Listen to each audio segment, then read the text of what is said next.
Hello and welcome all. You're watching Football Daddy. My name is Ankit Agarwal and as usual, I'm joined by Saksham Arya for today's video where we are going to be discussing the Game Week 8 preview. And as usual, we are going to be dropping some very crucial FPL tips for your teams. Before we start with any of our discussion, a very quick important note. We have started our own Fantasy Premier League mini league, which is called the Football Daddy Fantasy League. You'll find the link, the FPL code on the bottom right hand corner of your screen, and you'll also find the link to join our fantasy league in the description box below.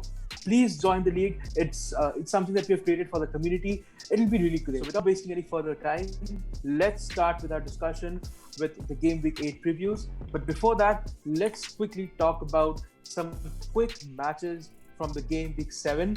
Saksham, there were some very interesting matches in the Game Week 7.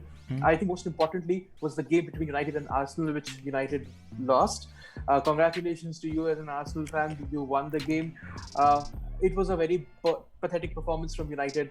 And we've already discussed about that also in our Manchester United, building the Manchester United strongest 11s video as well. So guys, check that video out as well if you haven't already. Saksham, what did you think of the Arsenal performance in that game? I mean, I don't have a lot to complain this time. We played really well. We finally get to see Partey play centrally as a starting 11. And one thing I'd like to point out is that even though Partey was on the pitch, the one who stole the spotlight was probably Mohamed El-Neni. So props to him. And Aubameyang converted what he does best and got us the 3 points. Absolutely. So good performance from Arsenal. Talking about the other matches, let's see. Chelsea won 3-0 against Burnley. That was an important result for Chelsea. Very quick, interesting note that I personally noted while watching that match. 15 minutes in, I think Sean Dyche, Burnley's coach, he started with striker up front centrally. 15 minutes in, he shifted that, I forgot his name. Probably it was McNeil or someone. I just forgot his name. So he shifted that person to the right-hand side to counter the press from Chilwell. So Chilwell was attacking so brilliantly in that game that Sean Dyche had to change his formation to do something about it. So kudos to Chilwell. He was excellent in that game. I think Chelsea's defense is looking more solid with Edouard Mendy in the back, and I think apart from Chilwell, Reece James is also performing well, and I think we cannot go without talking about Ziyech. He started, and what a brilliant performance from Ziyech. And also, I think one special kudos to I think Tammy Abraham. The Werners, the Ziyech, all of these players will get their headlines. But Tammy Abraham did such a great job. He was dropping deep, pulling the defenders apart, splitting the defense, creating that space for Timo Werner to run from the left-hand side and to score his goals. So brilliant work by Tammy and brilliant work by Chelsea. Talking about a few other matches from the Game Week 7, Liverpool beat Sheffield United 2-1. A very interesting match there as well. Jota scored his goal, and I think kudos to Jota. He scored his first UCL hat-trick against Atlanta, a brilliant European side. So he's looking like a real deal right now. My bad. Liverpool beat. Okay. My bad. Liverpool beat West Ham 2-1, not Sheffield. That was the Game Week 6. And of course, the Aston Villa and Southampton game, as you mentioned, the 7-goal thriller. Southampton won 4-3. Two brilliant free kick goals from James Ward-Prowse. We were out when we were watching that game. Saksham, your opinions on that game? Yes, it was his birthday when he scored the 2 free kicks, and he broke the Southampton record of being the highest free kick goal scorer in a single Premier League game. He scored 8 while the record was 7. So again, kudos to him. On one side we see an amazing offensive action from Southampton, but defensively they were sort of sloppy and they conceded 3 goals in the later half of the game. So we'll discuss that later when we get into the FPL tips and tricks. But right now, let's move on. Okay. Some other games like City won 1-0 against Sheffield. They're still not looking very convincing. That one outside of the box, Kyle Walker, low shot converted into the goal. Wolves won 2-0, pretty expected against Crystal Palace. Newcastle won 2-1 against Everton. I think this was a shocker of the week. No one expected Newcastle to beat. We were extremely, I think, let's say, not so kind with Newcastle last week when we basically said that they should be relegated. But I think personally, I don't give credit to Newcastle. I watched that game, and it was mostly Everton's doing that got them beat in the game, and nothing extraordinarily brilliant that Newcastle did. Mhm. Your opinion, Saksham?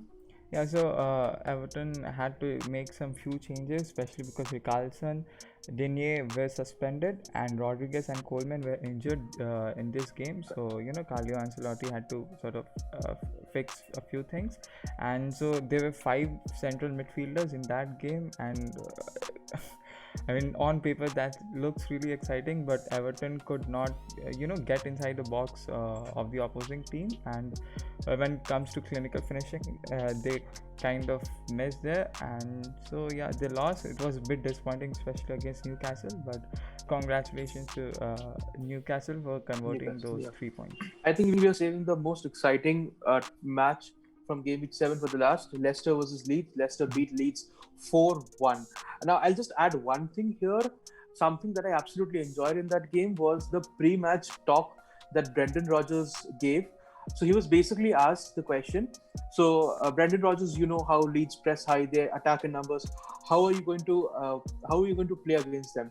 He basically said, "Well, they leave space behind. We're just going to put the ball to Vardy. He's going to score the goals." He basically said that. His team went onto the field, did the exact same thing. He spelled their victory out before the game, and that was fantastic for me. Like, Brendan Rodgers, kudos to you. You basically went in and said, "This is how I'm going to beat Bielsa," and your team exactly did that same. So amazing match between Leeds and Leicester. Hmm. Yeah, I mean that's what Vardy does best, right? Running behind defenders, scoring goals. Unfortunately, that's how he won.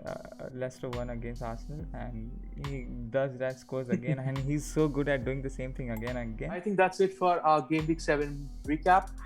Let's quickly jump into this week's game, and the first, the biggest, and the most exciting game for Game Week 8.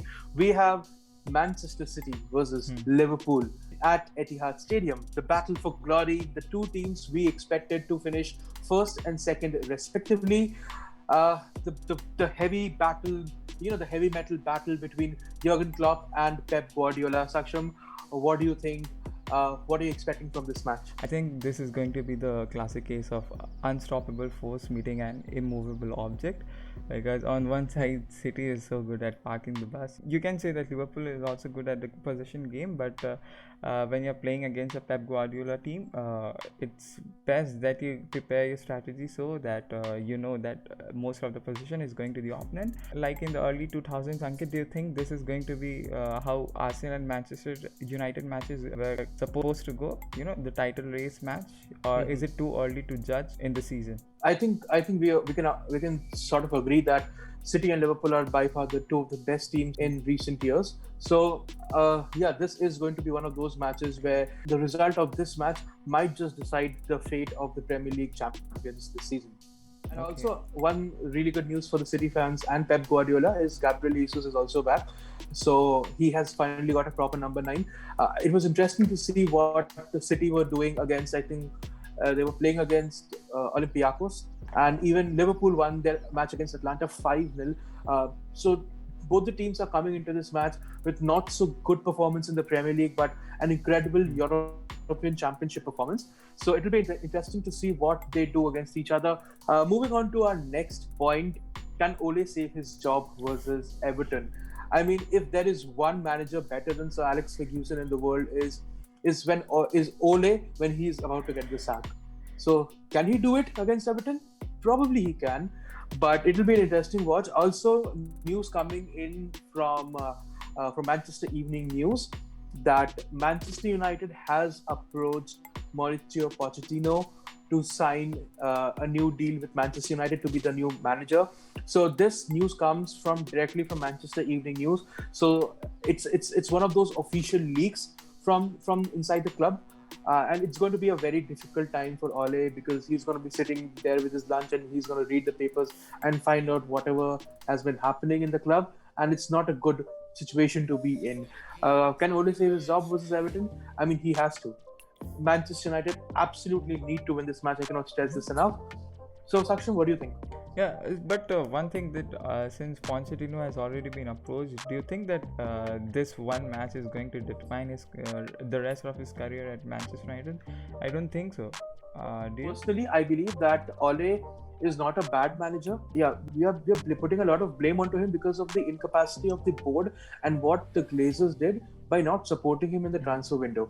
He had handed them out his top wish list, the players that he wanted. They did not get him anything. They did not supported him, and now they're just throwing him under the bus. So I don't think it's Ole's job. Ole's something to do with Ole. It's a recurring cycle which we saw with David Moyes, Louis van Gaal, Jose Mourinho, and now we're seeing with Ole.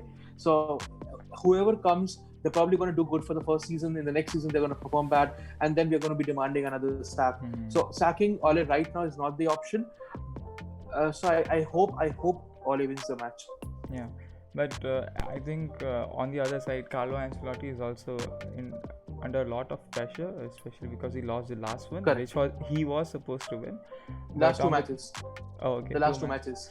But against Southampton and against Newcastle. But but all right. But the Newcastle one was a bit easier because Southampton has been in flying form recently. I think while Richarlison will be out, Digne will be back into the team, so plus points for Ancelotti there. Ancelotti is not that type of manager that commits a lot of mistakes repeatedly, and as you saw how United suffered against Arsenal, I think there are plenty of points that can be exploited against United, and if Ancelotti keeps that in mind, he can win the game. But one more thing, again, like last game, Everton was trying to play from centrally, and that's where United is better. Because if you want to exploit the diamond formation, it's probably from the wings. Guys, if you want to know about the diamond formation, go check out our last video. We sort of discussed that in detail. Anyway, so I think this is going to be a close game. I hope Everton scores and wins the game because again I want United to lose. I want every United fan's dreams to shatter right in front of me while I eat my ice cream. So next game, Arsenal against Aston Villa. I think this is going to be an easy victory for Arsenal, and just one more point for Arteta to prove that he is really stable against the mid-table teams. The next one, Leicester versus Wolves. I think this is going to be an interesting one because for Leicester, for a major part of the season, Vardy was out, and that's where Leicester seemed to be struggling because Brendan Rodgers, as you mentioned earlier, plan is to just pass the ball to Vardy and he'll obviously score the Golden Boot winner of the last season. And Wolves has been, a bit shaky recently, but there are some star players in the team, size of Podence and blah blah blah. I don't think this is going to be a goal thriller because Leicester is very good at defending, and two at most from Wolves side. So I say Leicester wins this 2-1. I think Wolves is a pretty solid defensive side. They defend very well. This is going to be a close match, but I'm expecting a victory for the Wolves. I'm expecting a 2-1 for Wolves. 2-1 for Wolves. All right. But I think it can be a 1-0 victory from both the side as well because both of these teams are good at defending. So yeah, I changed my thoughts. Absolutely and agree. 1-0 to Leicester. 1-0 to Leicester. No. I'll say it 2-1. Okay. Can Spurs go the distance? Spurs have been looking a little shaky in the last two matches against Burnley and Brighton, but they have recovered. They have got the points. That is the most important. And I think for any the Premier League winning side, these are the most important games when you're not playing that well, but just irk out that 3 points. That is the most important thing. This week they are playing West Bromwich Albion, probably the weakest side of the Premier League this season. I think it's going to be an easy victory for Tottenham Hotspurs. We're going to be talking about the Tottenham assets more when we're talking about FPL, so stick around for that. I'm expecting a 3-0 victory for Tottenham Hotspurs. Saksham, nice. Scoreline prediction for you? One interesting point that you mentioned is that Spurs somehow managed to pull that 3 points out, and Jose Mourinho is so good at doing that. He's so good at granting those points, right? Like the last game was so close. Spurs was not supposed to win, but Bale scores a goal, his first goal of the season, and they win the game. And Jose Mourinho is so scary. I don't want Spurs to go above Arsenal in the table. That's a bit embarrassing, but they're already there. But not wasting any more time, let's quickly move on to Saksham's FPL team on the screen. Saksham, This is your FPL squad. You have made some major signings. I can see you have brought in James Ward-Prowse, Jay Adams. Sakshi, take us through your squad very quickly before we move on to some more discussions. Yeah, so right now Southampton has been in a flying form, so I thought why not bring these two players in.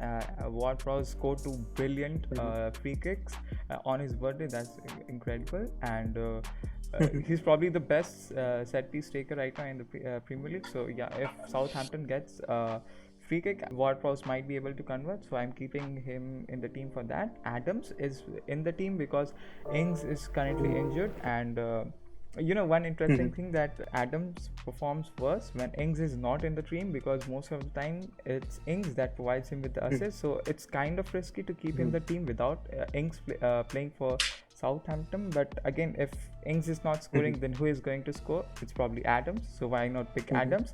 Southampton versus Newcastle. Newcastle will be conceding a goal, so I've kept him in the team. Bamford, Calvert-Lewin, I think that's a usual pick for many FPL players, so they are in my team.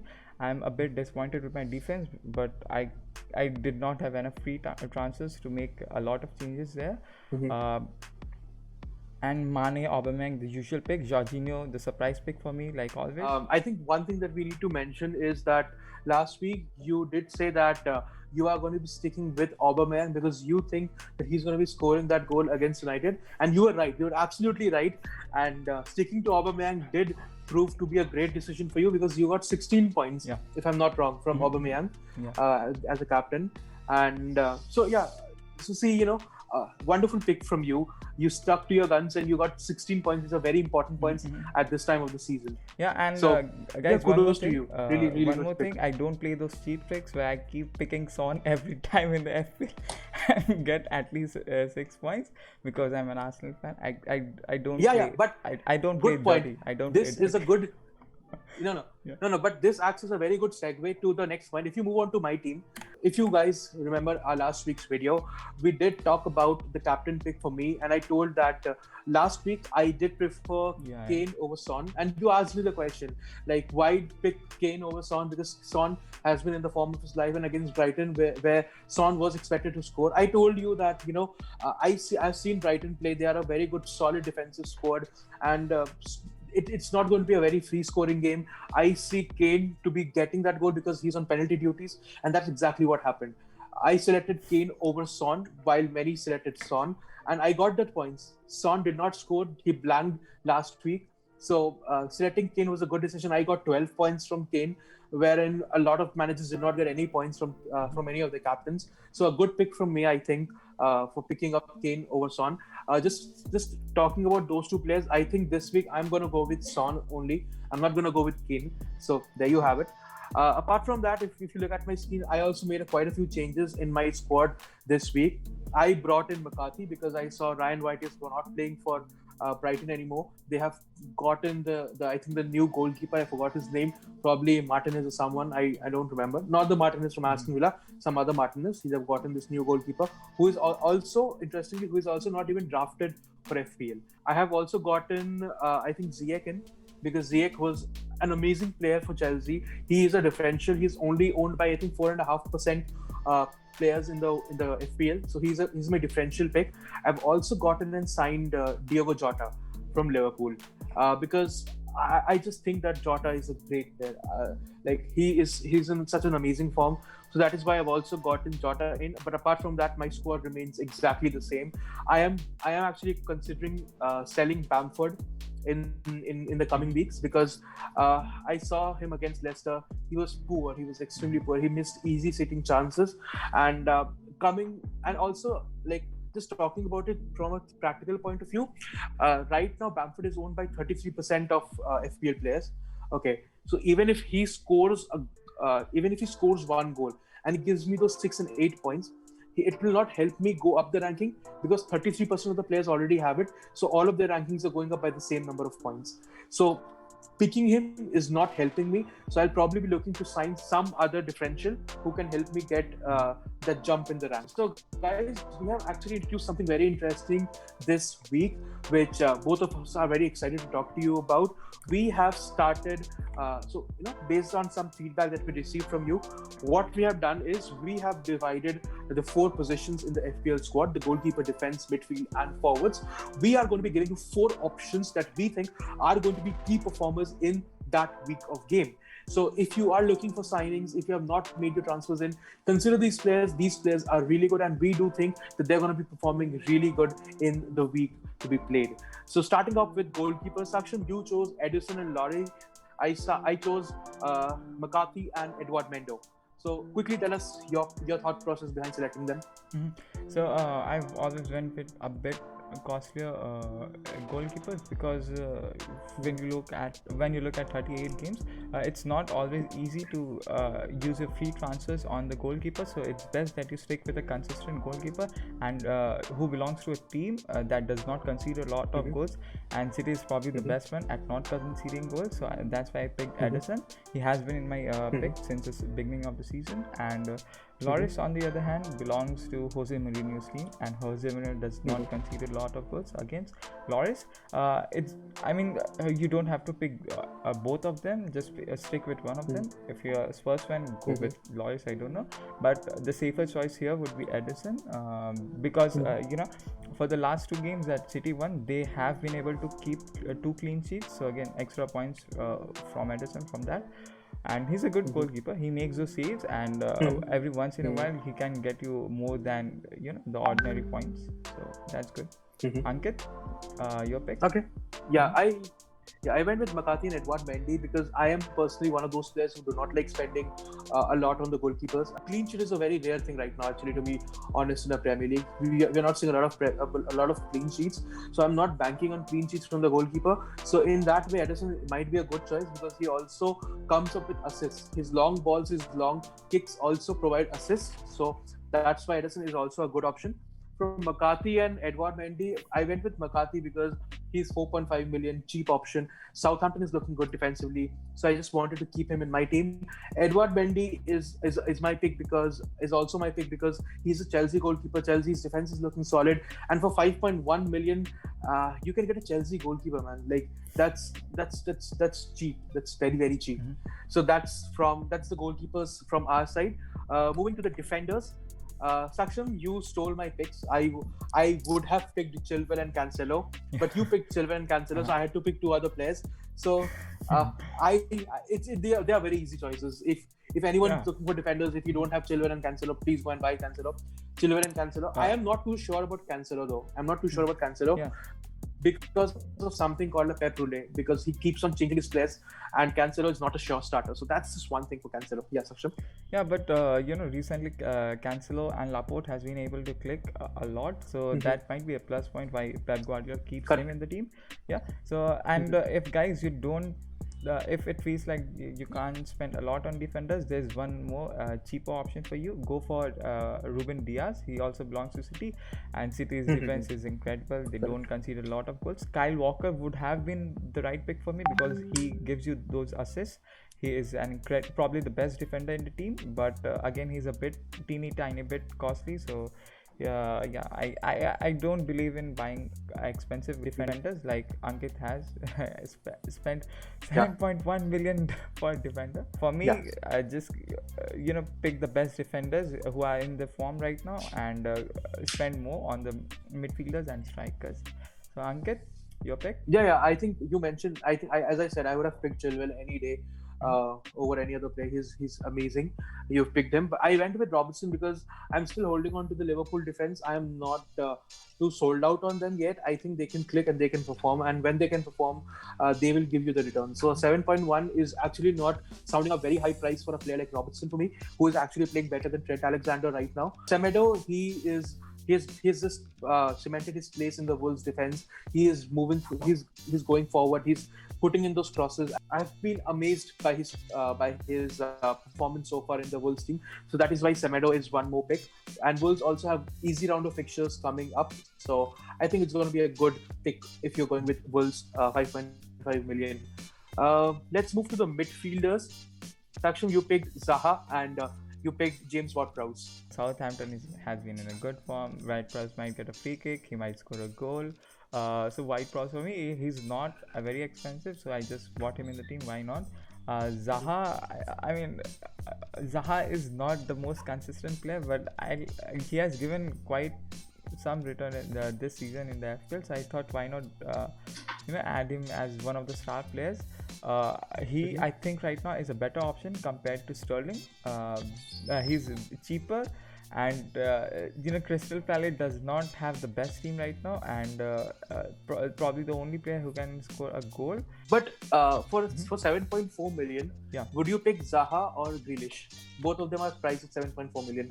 You mentioned a good point, and I was actually considering Grealish looking at your team, but the thing was that Aston Villa is playing against Arsenal, and it's not that easy to score against Arsenal under Arteta. But on the other hand, you have Crystal Palace versus Leeds, and Zaha is so good at counter-attacks. He's really pacey, so it's more likely that Zaha scores right now than Grealish scoring. I think one point that I will make for Grealish is something that the statistics will not tell us, but Grealish has been picked for the English squad to play in the international break. He has not been breaking into the starting 11, and he's absolutely desperate to go into that squad. Arsenal's game is the last game that Aston Villa plays before the international break starts, and he would want to impress Gareth Southgate, and I think Arsenal game is his stage to prove that he can break into that English squad. So I think he'll be playing with that personal agenda against Arsenal. So I would not write him off. Tottenham's run of fixtures are going to get difficult from here on. They play West Brom, but then they go on to play Manchester City. They play West Bromwich this week, then they play City, Chelsea and Arsenal consecutively. So 3 very difficult fixtures coming after West Brom. So I think I will still hold on to at least one Tottenham asset after West Brom, but I'll probably look to sell Kane after West Brom. So moving forward to the forwards, we have 4 options. Saksham, you selected Dominic Calvert-Lewin, which was supposed to be my pick, but you went with Dominic Calvert-Lewin and you went with Che Adams. Calvert-Lewin is everyone's pick right now. He's been scoring in each and every game. He's probably the Son of Everton. Che Adams is probably the surprise pick for me this week, because Ings is not playing and Southampton is likely to score 1 or 2 goals at least against Newcastle. For Che Adams, at least 6 points I'm expecting from him. Calvert-Lewin, he will score a goal. And Ankit, come on, dude, your picks are way too easy. Kane and Werner. I mean, look, Kane is playing West Brom. He's going to score. I'm pretty sure he's going to score against West Brom. And Werner is playing against Sheffield United. So, barring any major injury, hopefully not, but barring any major injury, I don't see how is this going to be a difficult game for these 2 players. Both of these players are eager to get on the score sheet, and Werner actually has shown signs that he can take that responsibility of scoring goals. So I think these 2 are safe picks. But you took my Dominic Calvert-Lewin. I would have gone with Dominic Calvert-Lewin. So since you've gone with him, that is why. So if you had picked Calvert-Lewin, who would you have dropped? Werner or Kane? Werner. Any day Werner. Okay. Alright. I would not have dropped Kane right now. Okay. Because Kane and Son partnership is on another planet right now. So if one scores, the other assists and something like that. So I would not have dropped him. So that's our picks for the FPL, guys. Don't forget to join our fantasy mini league. The link will be in the description box, and you can see the FPL code in the bottom right hand corner of your screen. Thank you so much for watching this video. That's it for this one. We'll catch you in the next one. Peace.